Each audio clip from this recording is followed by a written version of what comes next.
Hi guys, and welcome to Let's Talk About It. Y'all, we need to talk about it. We're gonna talk about it. We have to talk about it. Let me move y'all back, y'all a little close. And what I want to talk about today is a word that's really hard to turn from a noun into a verb, and it's really hard, but it can be done with time, and that is forgiveness. And y'all, I'm gonna tell y'all my story. I'm gonna start off with my story so I can give y'all some insight. Forgiveness is truly a gift. It's truly freeing and it gives peace. But forgiving somebody does not mean you have to interact or respond to that person. You can totally delete that person out of your life. And let me explain. When you forgive somebody, that don't mean you have to leave them in your life so they can cause more destruction. You remove them so you won't have to continue to forgive them. So they are not capable of frustrating you, hurting you, or angering you. You can remove that person. Forgive them and remove them. Be bothered no more. With that being said, guys, I'm going to speak my truth. I'm going to speak to my path to forgiveness. I'm going to speak on my journey to forgiveness. I'm going to speak to my fight for forgiveness. Wow. I used to couldn't talk about this without crying. I used to fall apart. Okay, here we go. And I hope in telling my truth it helps someone else. I really do. I grew up in Richmond, Virginia. I started off in New York. My mom met this gentleman who moved her from New York to Richmond. We had no family in Richmond. My family my family right now lives either in New York or North Carolina. We had no blood relatives in Virginia. I remember the first night we moved to Richmond, Virginia. We were on a yellow Rider truck, moving truck. We moved into an apartment. The apartment was on the second floor. You walked into the back door, into the kitchen. From the kitchen into a living room area, and then down the hall was 2 bedrooms. I was 6. And the reason I remember this, I even remember what was on TV. We had a small TV that was set up along with the bunk beds, and the TV was turned on. It was midnight when we got there. Again, I was 6. The TV was turned on, and there was a picture on called Bowman Body. And Bowman Body was like a little horror flick. He introduced little horror shows. Again, I was 6. When the TV and the beds were set up, my stepfather at the time turned and left my mom, me, and my little brother. And I'll never forget my mom crying and begging him not to leave. And I didn't understand what was going on. And we just got here. Why is he leaving, and why is she crying so hard? We moved to Richmond, Virginia with a man who already had 2 other women. I think he had 1 at the time, and then he got another one. But he dated these 2 women the entire time of my mom and his marriage. They divorced. Then they got back together. They never remarried. And he dated one of the women, because one of them passed. And he dated one of the women up until the time him and my mom moved back in together. And then 3 years, I think 4 or 5 years after they moved in together, he passed. So he's deceased now. And he's been gone 3 years. Going back to when we first moved to Richmond. So he left my mom the first night in Richmond, Virginia, by herself in an apartment crying. I remember that apartment because I remember that moment. It's etched in my memory bank as if it happened. I can still see everything that went on. I can still remember the time. I still remember the show. I still remember that the boxes weren't unpacked. I still remember her holding his leg, begging him not to leave. And I didn't understand what was going on, but I knew something wasn't right. And again, I was 6. We're going to move a little past 6. We're going to move past that. We moved into a house later on. After being in Richmond several years, we moved into a house. I call it the House of Horrors. I always said if I came into a lot of money, I would go where the house stood and I would tear it down. It was a house of horrors for me. But being that I have gotten to a point where I've forgiven and forgiven myself, I wouldn't even go near the house. Now, you may say, well, what are you forgiving yourself for? I had to forgive myself for hating to the degree that I did hate. I used to say, if I go to hell, I'm going to hell for hating him. Because hate is such a strong word. And if I go to hell, I'm going to hell because I hate him so much. Hate turns into anger. And that comes from pain. And in order to cure the anger, you have to dig down to the hurt and dig further to the pain and dig further down to find out what created the pain. And it's not an easy journey. So we moved into a house, and it was a house of horrors for me. There I felt isolated. I felt alone. I felt like it was my mom and my brothers, him, and then me. I started running away from home at 16. Yeah, around 15, 16, I started running away from home. So, in this house, I remember at 8 years old, I attempted suicide. I swallowed some, at 8, you don't know what you're doing, and thank God it wasn't anything that lethal around that I could have ingested, or I didn't think to swallow anything lethal. But it was some orange chewable aspirins that you would give children, and I took 8 of them. Didn't do anything but make me sick. That was at 8. I remember there was one time we used to eat Sunday breakfast together, and I was fixing him coffee, and I accidentally poured rat poison in his coffee, and it was in a box next to the sugar that was also in the box, and I accidentally poured the rat poison in the coffee, and I stood there with that coffee for a minute. It was like, but what if he don't die? What if he gets real sick and then he knows it's me? So I threw it out and I made him another coffee. These are some of the things that's going on in a child's mind. I'm either trying to figure out how to kill myself or contemplating on thinking about, should I kill him? And let me tell you what brought me to these thoughts. I already said I felt isolated. It was my brother, my mom, and him, and then me. I used to say for sport, he would beat me. He found any reason that I was wrong, so I felt like he could beat me. Now, let me just say this. My brothers was not excused for these whoopings either, because he was just a mean man. But for some reason, when it got to me, it intensified. I remember the last time he was beating me and my brothers. Well, me and my brother under me. Because me and my brother under me did not belong to him. My 2 younger brothers belonged to him. And I remember the last time he beat me and my brothers in this position.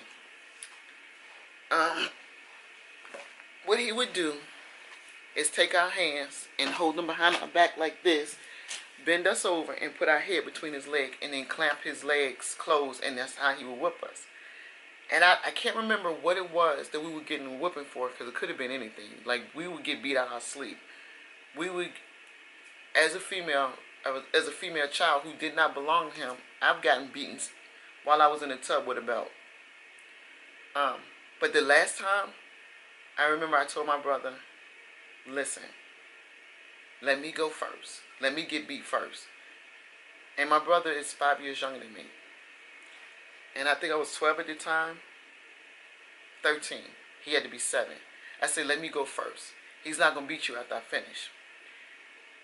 And I said, this is the last time I'm going to take this from him. So when he I knew he was going to put my head between his legs. And I turned my head to his thigh. And I said, you will not scream.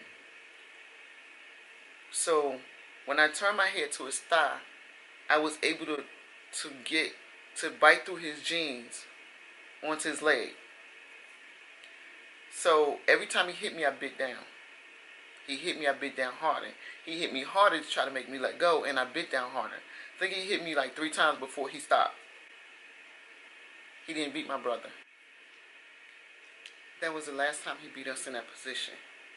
That was not the last time we got hit, but that was the last time he would put our head between his legs. I didn't understand why this man didn't like me.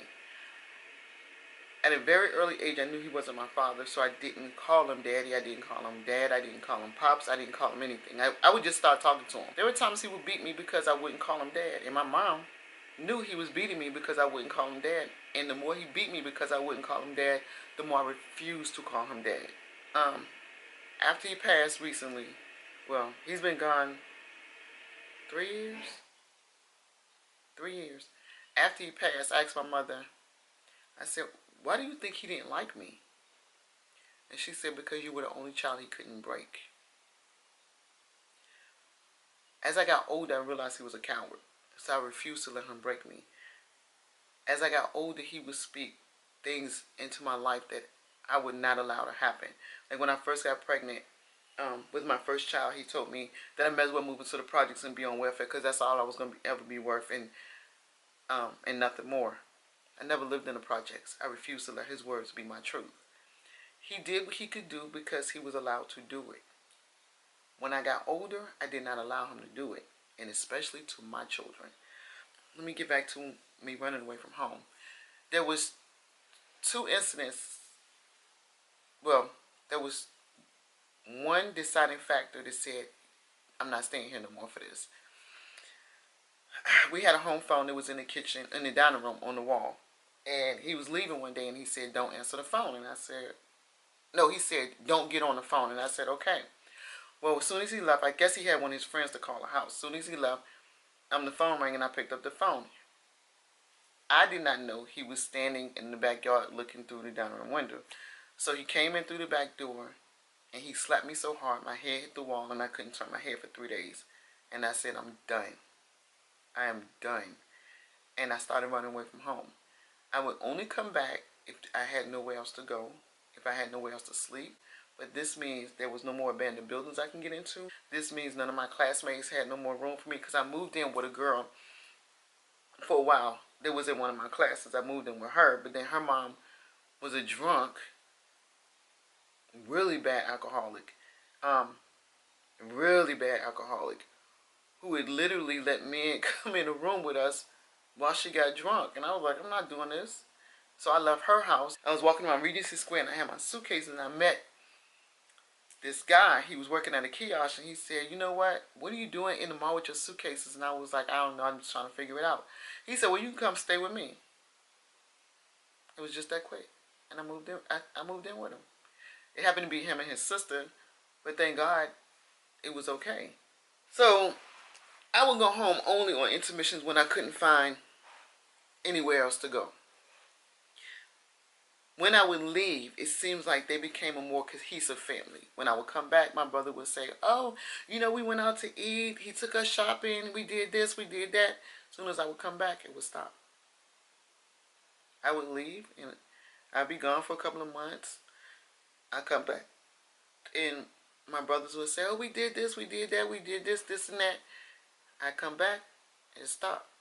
Now, mind you, my stepfather had other women in the street. He has 2 outside children that he had while he was married to my mom. I'm sorry for talking with my hands. I do that sometimes. He had 2 outside children that came along while he was married to my mom. I have nothing against those kids. I have nothing against their adults now. I have nothing against them. That wasn't my business with their parents and my mom tolerated. It wasn't my business. It's still not my business. That was a path that my mother had to travel. It wasn't my business. I knew I didn't want to live the way I saw my mom living, and I knew I didn't want to have what was done to me continue to happen to me. I started running away from home. And at one point, I lived on the street for a while.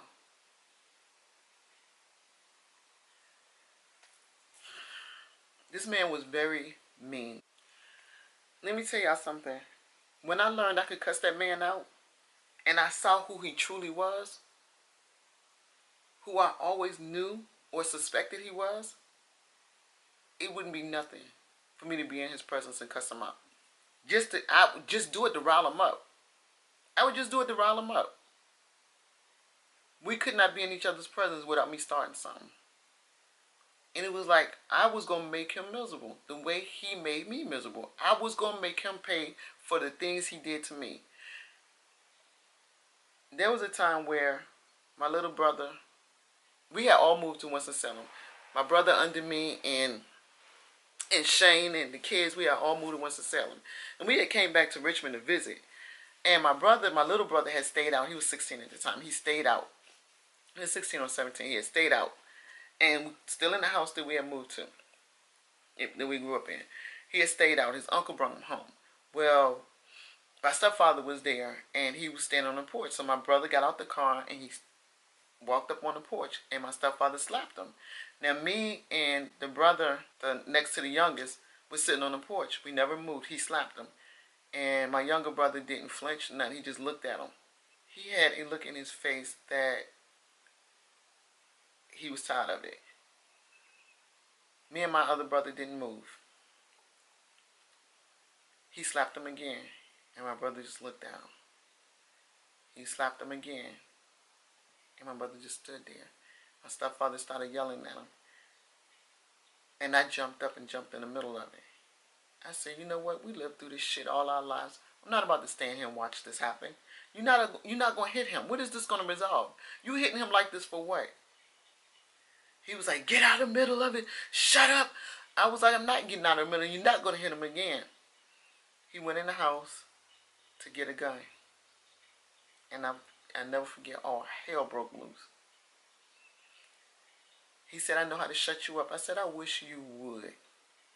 By this time, the neighbors were out. The neighbor across the street called all my babies across the street to them. So my 4 babies were sitting across the street on the porch. I was arguing with him. My younger brother started arguing with him. He went in the house to get a gun.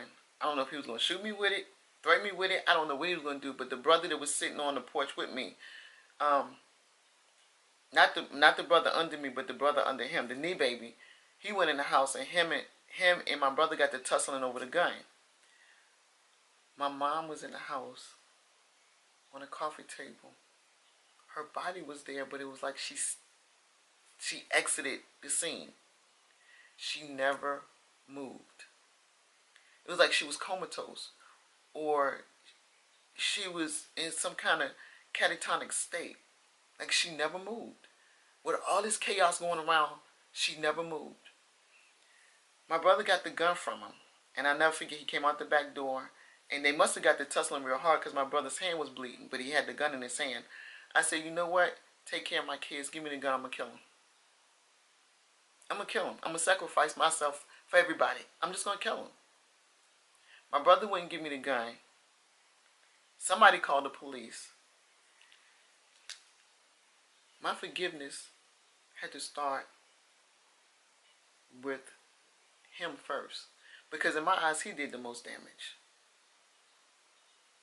I didn't look at the damage that my mom did by unleashing this man. I looked at him. He chose to do what he could do because he could do it. I remember as a result of my childhood, I became very angry. I was always ready to fight. Always. And I still have to reel myself in. But I understand where it comes from now. Before I didn't. I had a family member saying, you couldn't talk to you without being ready to argue. That's because if you criticize me, I saw it as criticism. I didn't understand there could be constructive criticism that can help you build yourself, to improve yourself, to better yourself. I just knew it was criticism. If you told me I wasn't right, you were wrong. If you told me that I didn't do something right, you were wrong. And I needed to take that stance, and I stood strong, and I meant it. And you better have backed off of me. And there was one day I was sitting in the closet and I said, God, I don't want to live like this. Why am I so angry? What is going on? Like, I don't want to argue. I want to be able to have a civilized conversation and be able to disagree with people without wanting to slap the shit out of them. And I said, God, please help me. And what happened is I started to understand all that anger was from the hurt that never got released. All that hurt came from the pain that I felt, that I stored away. I never asked him for an apology. I never did.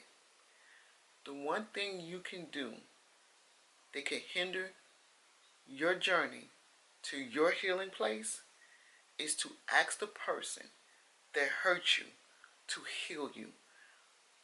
They don't care that they hurt you. They may not even know that they hurt you. They may have hurt you because they were hurt and it released the hurt that they had. You cannot expect someone that hurt you to heal you. You will always walk around with a gaping wound. You have to find a way to give yourself closure and to heal from within. It's not easy at all. I forgive people and I let things go. But I refuse to keep lining myself up to those who are willing to hurt me, to frustrate me, to anger me. And if I tell you you're hurting me and you continue to do it, if I tell you your behavior is making me uncomfortable and you continue to do it, then why would I continue to line myself up with you? Because at the end of the day, it's no longer their fault that they're hurting you. It's your fault because you keep allowing them to. And everybody deals with hurt differently. This man is now gone. I would have been walking around on this earth hating someone that didn't know, didn't care, or couldn't care. And that would have affected me in anything and everything that I did. Because hurt affects you. When I see angry people, I'm like, that stems from some kind of pain they went through. So I'm not real quick to say, oh, I don't like you. I don't like your behavior. So until you can adjust that, I don't have to deal with you. That's my right. Not to be frustrated, not to be angry, not to be hurt. That's my right. And guess what? It's yours too. When somebody hurts you, forgive them. Forgive you, and then move them out your way if it's necessary. Forgiveness is a big word, and it is a hard word to turn from a noun to a verb. Some people never get the concept of it. And forgiveness is truly a gift because it gives you the greatest inner peace. Guys, I hope you can find that peace if you're hurting. I'll talk to you guys later. Bye.